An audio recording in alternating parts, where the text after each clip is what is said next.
They just proved everyone wrong in the biggest way, as this team had so many clutch performances. Who had the best performance? Who still needs to improve? Let's talk about it.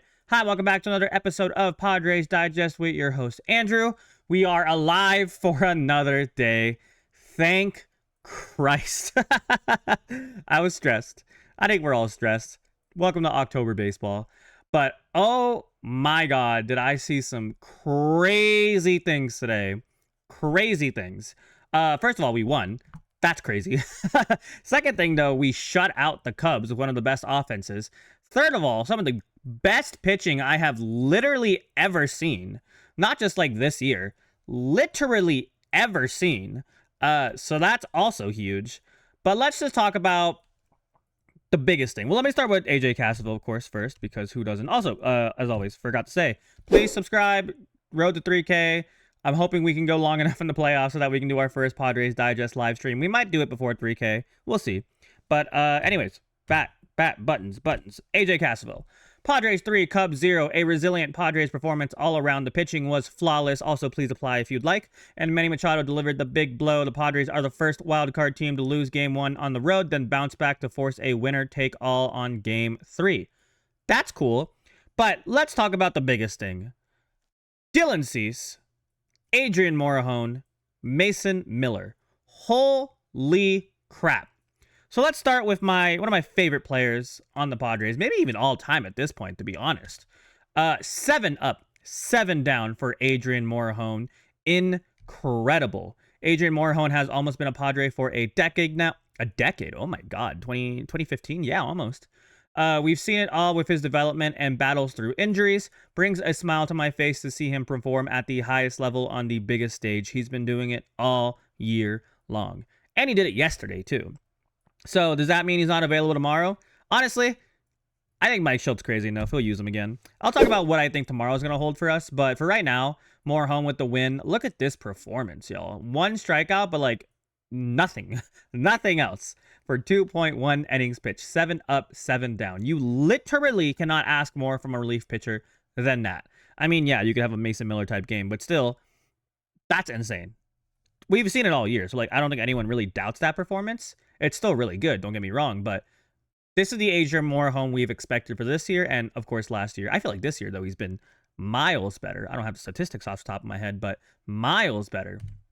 But obviously, the most insane person on the planet right now, Mason Miller, to start his playoff career, has 6 hitters, 6 strikeouts, and at some point he struck out 10 straight batters, including regular season. Real demon mode. He's not a demon. He's like the overlord of all demons. He's like Lucifer. Is Lucifer the overlord? Satan? He's like Satan himself. He is pitching absolutely insane. If you haven't seen the videos yet, watch the videos. The way he just painted 103 top of the zone, 104 bottom of the zone slider. That's like a drop off of over 10 miles per hour.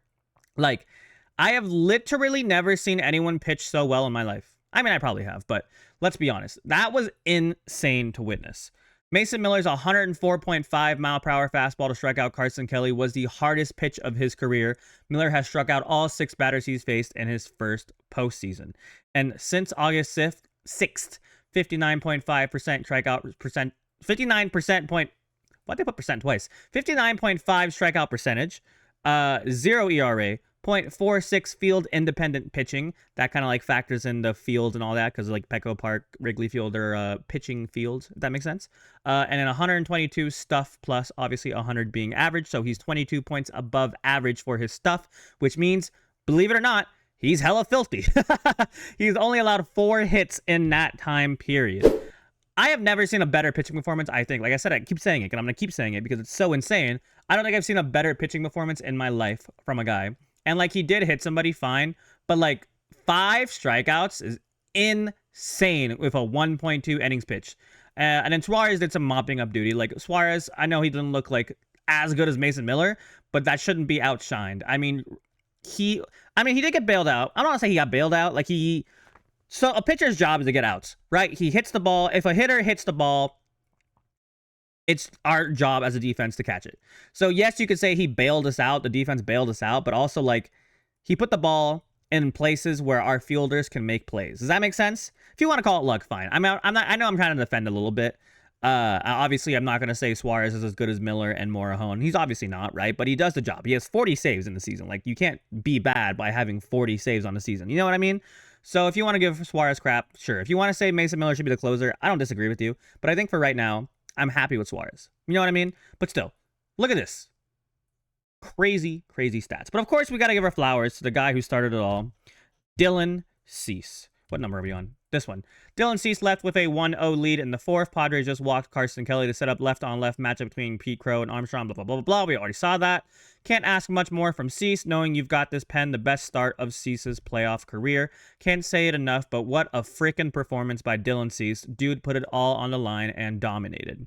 So I'm going to call some of you guys out in a bit. We'll get back to it. But let's just say I was also on the train where I didn't know what kind of Dylan Cease we're going to get. I was worried. I was hopefully optimistically worried. Is that a thing? I don't know. But that's what I was, right? I mean, it wasn't his best start of the year. I'll say that. But for what the situation called for and what we've seen on high leverage situations from Dylan Cease, this was absolutely his best performance of the year, based not statistically, but based purely on the situation. You know what I mean? So yeah, he didn't look as good as Mason Miller did, but he looked very effective. He didn't look super scared. Like he pitched hard. He pitched like he knew everything was on the line. And to be honest, I loved seeing it, and I want to see him do it again. So yeah, I mean, I was a little worried that we kept him in for so long, to be honest, because I was kind of like, not like Nick, I was gonna say like Nick Pivetta, but Nick Pavetta's been more of a dog all year, but like I was just afraid something was gonna happen. You know what I mean? Like, we only had a 1-0 lead. I was afraid something bad gonna happen, a home run or something, but it didn't. And then we put in Morejon, and I felt a little bad for Cease because you could tell he wanted to finish it, but also it's the playoffs. Like, our goal is to win, not like make people happy. You know what I mean? So yeah, but honestly though, full flowers for Dylan Cease. You proved literally everyone wrong in the biggest way. So what title? While that title is aimed for Morejon and Miller, it is mostly aimed for Dylan Cease because holy moly guacamole. I don't know why I said that, but loved seeing that from Dylan Cease. But let's talk about the slight negatives, right? First of all, of course, Manny Machado, not on that. Manny has one good postseason in 22 and struggled with the other three in San Diego. Can't go anywhere without him. What happened after that? Let's go, Manny, the massive, massive home run. So this is the part where I'm going to call y'all out. I read the comments from yesterday's video. 60% of them were calling Machado a bum. 80% of them was calling Machado and Dylan Cease a bum. And look what happened. Dylan Cease had one of the best games. And Machado, I'm not going to say he's the reason we won, but he helped the Padres win in a huge way. Like, just chill, y'all. Some of y'all were saying, I have copium. I'm delusional. I'm too optimistic.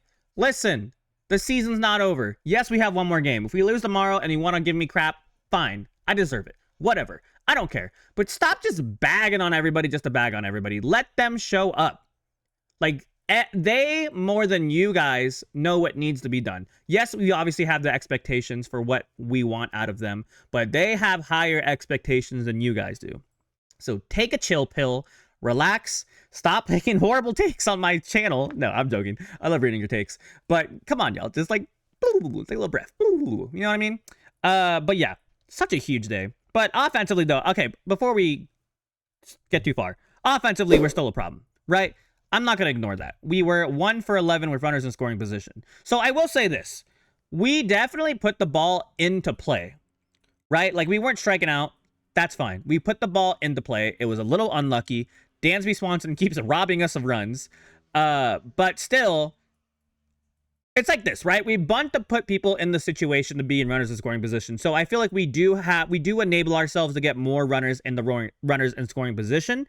The problem is obviously we're not scoring them, but we're giving ourselves more opportunities. Does that make sense? So, yes, unclutch hitting, but also we did kind of hit the ball. It just didn't go our way. You know what I mean? So, I think, like, the results aren't good, but I think the process is still on a good path. You know what I mean? I know I keep saying that, but I want to make sure. Do you know what I mean? I think the results aren't there, but the process is still good. We're still hitting the ball hard. We're still putting the ball into play. Wrigley Field is not a great hitter's park. So I think, honestly, if we keep the momentum up and we still score at least 4 runs and let the pitching do what it's been doing recently, let's just let things happen. And then we go to I forgot what they call the Brewers Stadium. But when we hopefully go there, I think they can hit better there. I'm not really sure, to be honest. But let's just let the offense do their thing. You know what I mean? Let's let them do their thing. But still, don't love 1 for 11. I don't think anyone does. But still, I was a little surprised about the Gavin Sheets taken out. But, I mean, whatever, right? We complained about righty-lefty matchups. And then Mike Shildt did a righty-lefty matchup. And some of y'all still complained. So, what do you want? Cronenworth, I'm not too concerned about Cronenworth, honestly. I mean, he comes up big when you need him to. I know it doesn't look like that much. I know it doesn't look like it all the time, but he does. So I'm not going to be worried. Like I said, the offense, I think they're still effective enough to win us games. Let's put it that way. But yeah, just the last thing real quick. Was it a perfect win? No. But Manny homer, great fielding, and 9 innings of absolute dominant pitching got the job done. See y'all tomorrow. Keep the faith. See y'all tomorrow. I don't know when the game's going to be because of wild card matchups. It could be at 12, could be later in the day. Honestly, I kind of hope it's at 12 because I got to go to work later and I don't want to watch the game at work. So let's just hope things, well, whatever. That doesn't matter as long as we win the game, right? I don't care. But yeah, thank you guys so much for watching. How did you feel about the pitching performances today? Do you think, who's the star of the show, do you think? How do you feel? Do you think it's something we can sustain? I didn't talk about tomorrow, but tomorrow, you, Darvish, just keep the ball in the field. All you got to do, keep the ball in the field. I think we're going to use Michael King and maybe Randy Vasquez tomorrow to help relieve the bullpen, but we'll see how things go, right? But yeah, how do you guys feel about tomorrow? What do you think the strategy is? Please apply as always. Please subscribe as always, and have a fantastic rest of your day. Go Padres. Please win tomorrow. I don't want to stop making these videos. I love these videos. I love talking to you guys. Let's just get things done and be sure to keep the faith. Goodbye.